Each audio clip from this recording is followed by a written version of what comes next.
तब हिमवान अत्यंत प्रेम से शिवजी को पहुँचाने के लिए साथ चले। वृषकेतु शिवजी ने बहुत तरह से उन्हें संतोष कराकर विदा किया। पर्वतराज हिमाचल तुरंत घर आए और उन्होंने सब पर्वतों और सरोवरों को बुलाया। हिमवान ने आदर, दान, विनय और बहुत सम्मानपूर्वक सबकी विदाई की।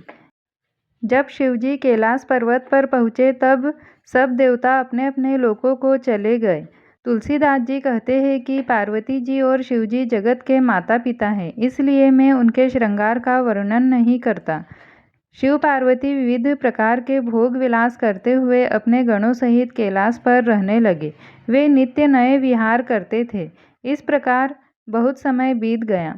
तब 6 मुख वाले पुत्र स्वामी कार्तिक का जन्म हुआ, जिन्होंने बड़े होने पर युद्ध में तारकासुर को मारा। वेद शास्त्र और पुराणों में स्वामी कार्तिक के जन्म की कथा प्रसिद्ध है और सारा जगत उसे जानता है। षडानन स्वामी कार्तिक के जन्म, कर्म, प्रताप और महान पुरुषार्थ को सारा जगत जानता है, इसलिए मैंने वृषकेतु शिवजी के पुत्र का चरित्र संक्षेप में ही कहा है।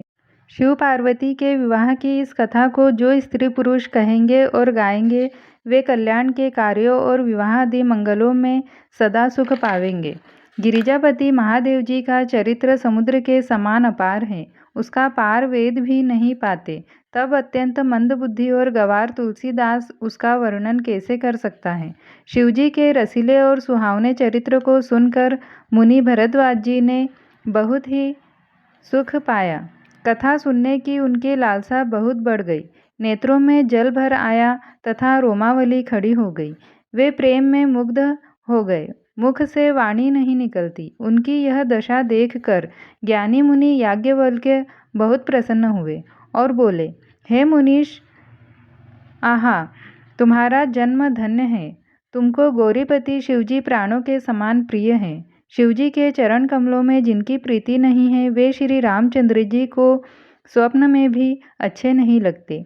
विश्वनाथ श्री शिव जी के चरणों में निष्कपट विशुद्ध प्रेम होना यही राम भक्त का लक्षण है। शिवजी के समान रघुनाथ जी की भक्ति का व्रत धारण करने वाला कौन है, जिन्होंने बिना ही पाप के सती जैसी स्त्री को त्याग दिया और प्रतिज्ञा करके श्री रघुनाथ जी की भक्ति को दिखा दिया। हे भाई, श्री रामचंद्र जी को शिवजी के समान और कौन प्यारा है।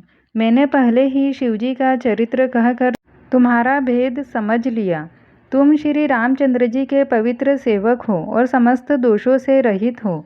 मैंने तुम्हारा गुण और शील जान लिया। अब मैं श्री रघुनाथ जी की लीला कहता हूँ, सुनो। हे मुनि, सुनो। आज तुम्हारे मिलने से मेरे मन में जो आनंद हुआ है वह कहा नहीं जा सकता। हे मुनीश्वर, रामचरित्र अत्यंत अपार है। 100 करोड़ शेष जी भी उसे नहीं कह सकते। तथापि जैसा मैंने सुना है वैसा वाणी के स्वामी, प्रेरक और हाथ में धनुष लिए हुए प्रभु श्री रामचंद्र जी का स्मरण करके कहता हूँ। सरस्वती जी कठपुतली के समान हैं और अंतर्यामी स्वामी श्री रामचंद्र जी सूत पकड़कर कठपुतली को नचाने वाले सूत्रधार है। अपना भक्त जानकर जिस कवि पर वे कृपा करते हैं, उसके हृदय रूपी आंगन में सरस्वती को वे नचाया करते हैं। उन्हीं कृपालु श्री रघुनाथ जी को मैं प्रणाम करता हूँ और उन्हीं के निर्मल गुणों की कथा कहता हूँ। कैलाश पर्वतों में श्रेष्ठ और बहुत ही रमणीय है, जहाँ शिव पार्वती जी सदा निवास करते हैं। सिद्ध तपस्वी योगीगण, देवता, किन्नर और मुनियों के समूह उस पर्वत पर रहते हैं। वे सब बड़े पुण्यात्मा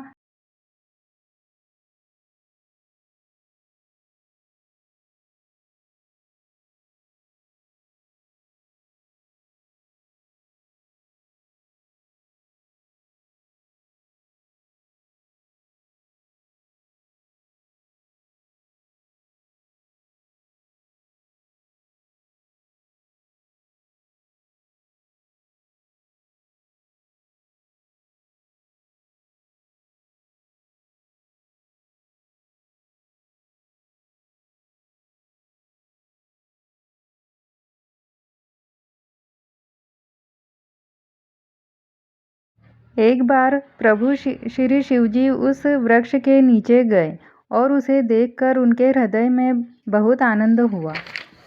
अपने हाथ से